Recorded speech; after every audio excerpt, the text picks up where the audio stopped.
The Squaw by Bram Stoker. Recorded by David Houston.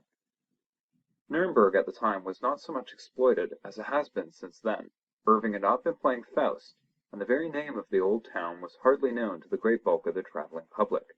My wife and I, being in the second week of our honeymoon, naturally wanted someone else to join our party, so that when the cheery stranger, Elias P. Hutcheson, hailing from Isthmian City, Bleeding Gulch, Maple Tree County, Nebraska, turned up at the station at Frankfort, and casually remarked that he was going on to see the most all-fired old Methuselah of a town in Europe, and that he guessed that so much travelling alone was enough to send an intelligent, active citizen into the melancholy ward of a daft house, we took the pretty broad hint and suggested that we should join forces. We found, on comparing notes afterwards, that we had each intended to speak with some diffidence or hesitation so as not to appear too eager, such not being a good compliment to the success of our married life.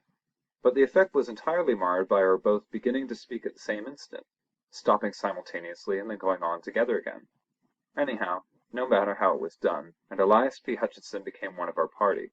Straightway Amelia and I found the pleasant benefit. Instead of quarrelling, as we had been doing, we found that the restraining influence of a third party was such that we now took every opportunity of spooning in odd corners.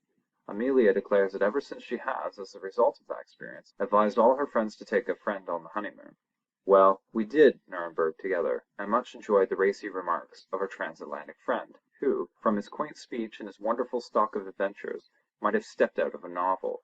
We heard from the last object of interest in the city to be visited the Burg, and on the day appointed for the visit strolled round the outer wall of the city by the eastern side. The Burg is seated on a rock dominating the town, and an immensely deep fosse guards it on the northern side. Nuremberg has been happy in that it was never sacked. Had it been, it would certainly not be so spick and span perfect as it is at present. The ditch has not been used for centuries, and now its base is spread with tea gardens and orchards, of which some of the trees are of quite respectable growth. As we wandered round the wall, dawdling in the hot July sunshine, we often paused to admire the views spread before us, and in especial the great plain covered with towns and villages and bounded with a blue line of hills, like a landscape of Claude Lorraine.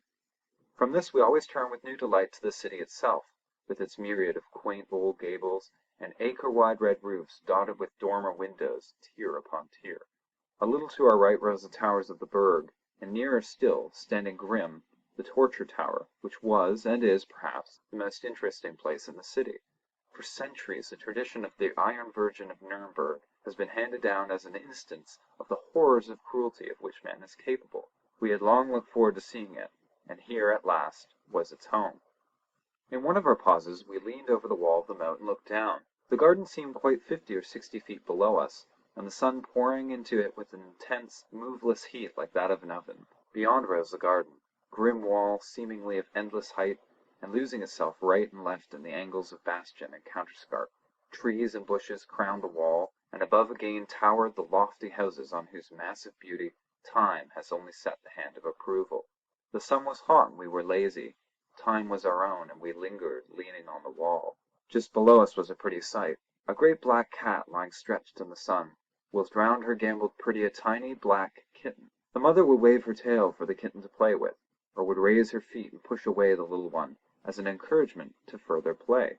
They were just at the foot of the wall, and Elias P. Hutcheson, in order to help the play, stooped and took from the walk a moderate-sized pebble. "See," he said, "I will drop it near the kitten, and they will both wonder where it came from." "Oh, be careful," said my wife. "You might hit the dear little thing." "Not me, ma'am," said Elias P. "Why, I'm as tender as a Maine cherry tree. Lor bless you, I wouldn't hurt the poor putty little critter more'n I'd scalp a baby. And you may bet your variegated socks on that. See, I'll drop it fur away on the outside so as not to go so near." Thus saying, he leaned over and held his arm out at full length and dropped the stone. It may be that there is some attractive force which draws lesser matters to greater, or more probably that the wall was not plump but sloped to its base, we not noticing the inclination from above, but the stone fell with a sickening thud that came up to us through the hot air right on the kitten's head, and shattered out its little brains then and there. The black cat cast a swift upward glance, and we saw her eyes like green fire fixed an instant on Elias P. Hutcheson, and then her attention was given to the kitten, which lay still with just a quiver of her tiny limbs, whilst a thin red stream trickled from a gaping wound. With a muffled cry, such as a human being might give, she bent over the kitten, licking its wounds and moaning. Suddenly she seemed to realize that it was dead, and again threw up her eyes at us. I shall never forget the sight, for she looked the perfect incarnation of hate. Her green eyes blazed with lurid fire, and the white, sharp teeth seemed to almost shine through the blood which dabbled her mouth and whiskers. She gnashed her teeth, and her claws stood out stark and at full length on every paw. Then she made a wild rush up the wall as if to reach us, but when the momentum ended fell back, and further added to her horrible appearance, for she fell upon the kitten, and rose with her black fur smeared with its brains and blood. Amelia turned quite faint, and I had to lift her back from the wall. There was a seat close by in shade of a spreading plane tree, and here I placed her while she composed herself. Then I went back to Hutcheson, who stood without moving, looking down on the angry cat below. As I joined him, he said, "Well, I guess that air the savagest beast I ever see, 'cept once when an Apache squaw had an edge on a half-breed which they nicknamed Splinters, 'cause the way he fixed up her papoose, which he stole on a raid just to show they appreciated the way they'd given his mother the fire torture. She got that kind of look so set on her face that it just seemed to grow there. She followed Splinters more'n 3 years, till at last the braves got him and handed him over to her. They did say that no man, white nor Injun, had ever been so long a-dying under the tortures of the Apaches. The only time I ever seen her smile was when I wiped her out. I came on the camp just in time to see Splinters passing his checks, and he wasn't sorry to go either. He was a hard citizen, and though I never could shake with him after that papoose business, what was bitter bad, and he should have been a white man, for he looked like one.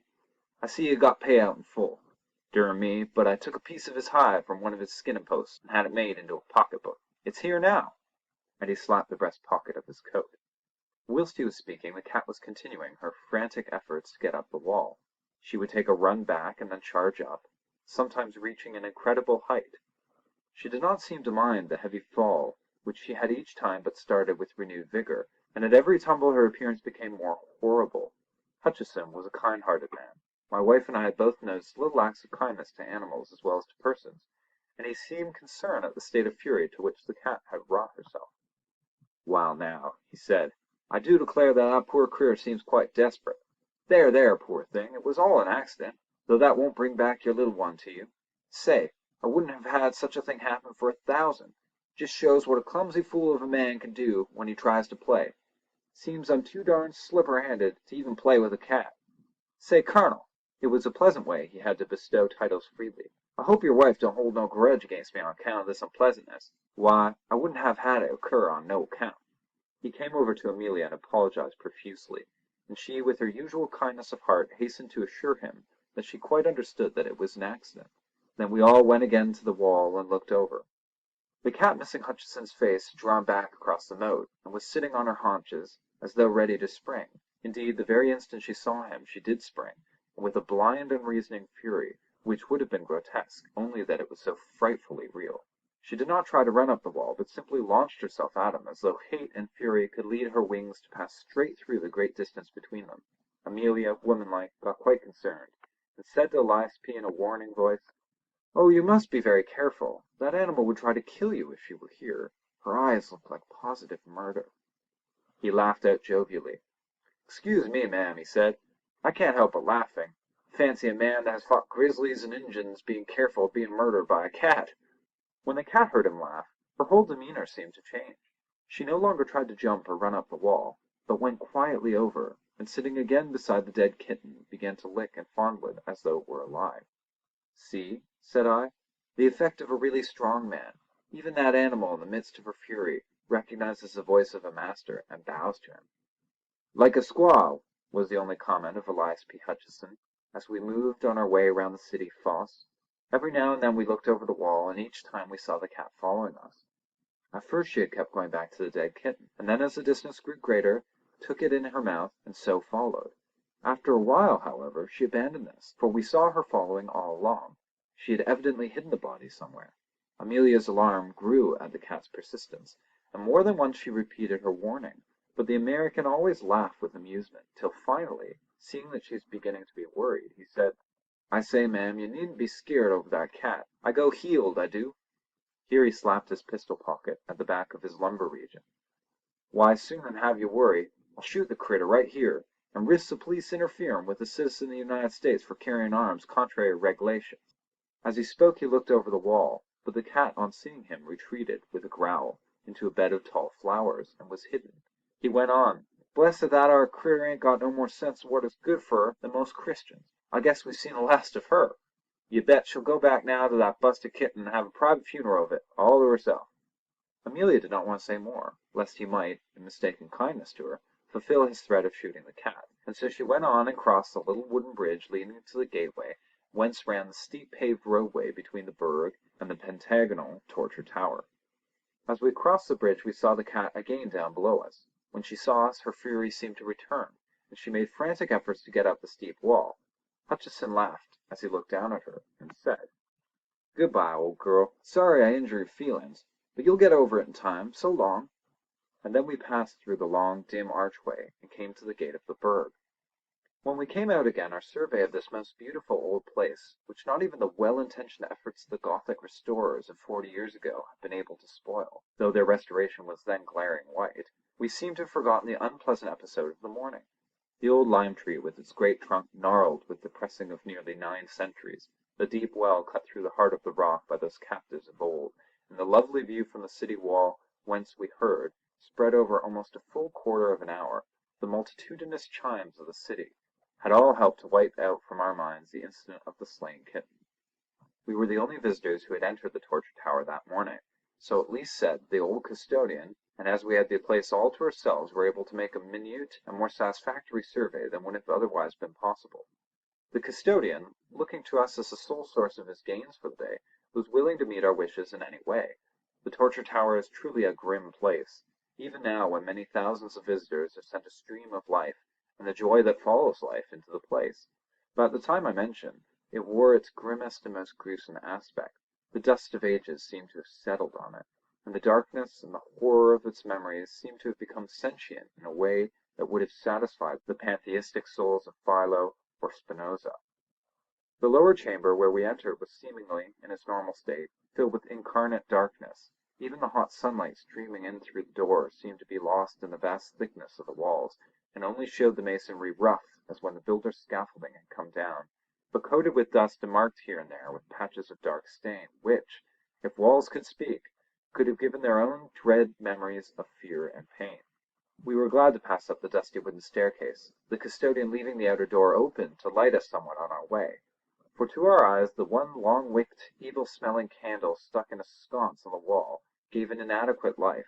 When we came up through the open door trap in the corner of the chamber overhead, Amelia held on to me so tightly that I could actually feel her heart beat. I must say that for my own part, that I was not surprised at her fear, for this room was even more gruesome than that below. Here there was certainly more light, but only just sufficient to realize the horrible surroundings of the place. The builders of the tower had evidently intended that only they should gain the top, should any have the joys of light in prospect. There, as we had noticed from below, were ranges of windows, albeit of medieval smallness, but elsewhere in the tower were only a few very narrow slits such as were habitual in places of medieval defence. A few of these things only lit the chamber, and those so high up in the wall that from no part could the sky be seen through the thickness of the walls. In racks, and leaning in disorder against the walls, were a number of headsmen's swords, great double-handed weapons with broad blade and keen edge. Hard by were several blocks whereupon the necks of the victims had lain, with here and there deep notches where the steel had bitten through the guard of flesh and shored into the wood. Round the chamber, placed in all sorts of irregular ways, were many implements of torture, which made one's heart ache to see, chairs and couches with dull knobs whose torture was seemingly less, but which, though slower, were equally efficacious, racks, belts, boots, gloves, collars, all made for compressing at will, steel baskets in which the head could be slowly crushed into a pulp if necessary, watchmen's hooks with long handle and knife that cut at resistance. This a specialty of the old Nuremberg police system, and many, many other devices for man's injury to man. Amelia grew quite pale at the horror of these things, but fortunately did not faint, for being a little overcome she sat down on a torture chair, but jumped up again with a shriek, all tendency to faint gone. We both pretended that it was the injury done to her dress by the dust of the chair, and the rusty spikes which had upset her, and Mr. Hutcheson acquiesced in accepting the explanation with a kind-hearted laugh. But the central object in the whole of this chamber of horrors was the engine known as the Iron Virgin, which stood near the centre of the room. It was a rudely shaped figure of a woman, something of the Bell order, or, to make a closer comparison, of the figure of Mrs. Noah in the Children's Ark, but without that slimness of waist and perfect rondeur of hip which marks the aesthetic type of the Noah family. One would have hardly recognized it as intended for a human figure at all, had not the founder shaped on the forehead a rude semblance of a woman's face. This machine was coated with rust without and covered with dust. A rope was fastened to a ring in the front of the figure, about where the waist should have been, and was drawn through a pulley fastened on the wooden pillar which sustained the flooring above. The custodian pulling this rope showed that a section of the front was hinged like a door at one side. We then saw that the engine was of considerable thickness, leaving just room enough inside for a man to be placed. The door was of equal thickness and of great weight, for it took the custodian all his strength, aided though he was by the contrivance of the pulley, to open it. This weight was partly due to the fact that the door was of manifest purpose, hung so as to throw its weight downwards, so that it might shut of its own accord when the strain was released.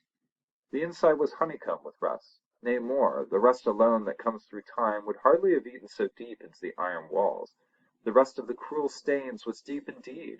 It was only, however, when we came to look at the inside of the door that the diabolical intention was manifest to the full. Here were several long spikes, square and massive, broad at the base and sharp at the points, placed in such a position that when the door should close, the upper ones would pierce the eyes of the victim, and the lower ones his heart and vitals. The sight was too much for poor Amelia, and this time she fainted dead off, and I had to carry her down the stairs, and place her on a bench outside till she recovered. That she felt it to the quick was afterwards shown by the fact that my eldest son bears to this day a rude birthmark on his breast, which was, by family consent, being accepted as representing the Nuremberg Virgin. When we got back to the chamber, we found Hutcheson still opposite the Iron Virgin. He had been evidently philosophizing, and now gave us the benefit of his thought in the shape of a sort of exordium. "Wall, I guess I've been learning something here while Madame has been getting over her faint. 'Pears to me that we're a long way behind the times on our side of the big drink. We used to think out in the plains that the Injun could give us points in trying to make a man uncomfortable, but I guess your old medieval law and order party could raise him every time. Splinters were pretty good in his bluff on the squaw, but this here young mistress held a straight flush, all high on him. The points of them spikes air sharp enough still, though even the edges air eaten out by what's ter be on 'em. It'd be a good thing for our Indian section to get some specimens of here play toy to send 'em round to the reservations just to knock the stuffin' out of the bucks, and the squaws too, by showing them as how old civilization lays over them at their best. Guess but I'll get 'em that box of match just to see how it feels." "Oh, no, no," said Amelia. "It is too terrible." "Guess, ma'am, nothing's too terrible to the explorin' mind. I've been in some queer places in my time. Spent a night inside a dead horse while a prairie fire slept over me in Montana Territory, and another time slept beside a dead buffalo when the Comanches was on the war path, and I didn't care to leave my kyard on them. I've been 2 days in a carved-in tunnel in the Billy Bronco gold mine in New Mexico, and was one of the 4 shut up for 3 parts of a day in the chasm what slid over her side when she was setting the foundations of the Buffalo Bridge. I've not funked an odd experience yet, and I don't propose to begin now." We saw he was set on the experiment, so I said, "Well, hurry up, old man, and get through it quick." "All right, General," said he, "but I calculate we ain't quite ready yet. The gentlemen, my predecessors, what stood in that there canister, didn't volunteer for the office, not much, and I guess there was some ornamental tying up before the big stroke was made. I want to go into this thing fair and square, so I might get fixed up proper first. I dare say this old galoot can raise some string and tie me up according to a sample?" This was said interrogatively to the old custodian, but the latter, who understood the drift of his speech, though perhaps not appreciating to the full the niceties of dialect and imagery, shook his head. His protest was, however, only formal and made to be overcome. The American thrust a gold piece into his hand, saying, "Take it, pard. It's your pot, and don't be skeered. This ain't no necktie party that you asked to assist in." He produced some thin frayed rope, and proceeded to bind our companion with sufficient strictness for the purpose. When the upper part of his body was bound, Hutcheson said, "Hold on a moment, Judge. Guess I'm too heavy for you to taut on the canister. You just let me walk in, and then you wash up regarding my legs." While speaking he had backed himself into the opening, which was just enough to hold him. It was close fit and no mistake. Amelia looked on with fear in her eyes, but she evidently did not like to say anything. Then the custodian completed his task by tying the American's feet together, so that he was now absolutely helpless and fixed into voluntary prison. He seemed to really enjoy it, and the incipient smile which was habitual to his face blossomed into actuality as he said, "Guess this here Eve was made out of the rib of a dwarf. There ain't much room for a full-grown citizen of the United States to hustle. We is to make coffins more roomier in Idaho territory. Now, Judge, you just begin to let this door down, slow onto me. I want to feel the same pleasure as the other jays had when those spikes began to move toward their eyes." "Oh, no, no, no!" broke in Amelia hysterically. "It is too terrible. I can't bear to see it. I can't." But the American was obdurate. "Say, Colonel," said he, "why not take Madame for a little promenade? I wouldn't hurt her feelings for the world. But now that I'm here, having come 8,000 miles, wouldn't it be hard to give up the very experience I've been pinning and panting for? A man can't get to experience like canned goods every time. Me and the judge here'll fix up the thing in no time, and then you'll come back, and we'll be all laughing together." Once more the resolution that is born of curiosity triumphed, and Amelia stayed holding tight to my arm and shivering whilst the custodian began to slacken slowly inch by inch the rope that held back the iron door. Hutchinson's eyes were positively radiant as his eyes followed the first movement of the spikes. "Wall," he said, "I guess I've not had enjoyment like this since I left New York. Bar a scrap with a French sailor at Wapping, and that wasn't much of a picnic neither. I've not had a show for real pleasure in this dod-ridden continent, where there ain't no bars nor Injuns, and where nary man goes heeled. Slow there, Judge, don't you rush this business. I want a show for my money this game, I do." The custodian must have had in him some of the blood of his predecessors in that ghastly tower, for he worked the engine with a deliberate and excruciating slowness, which after 5 minutes, in which the outer edge of the door had not moved half as many inches, began to overcome Amelia. I saw her lips whiten, and felt her hold upon my arm relax.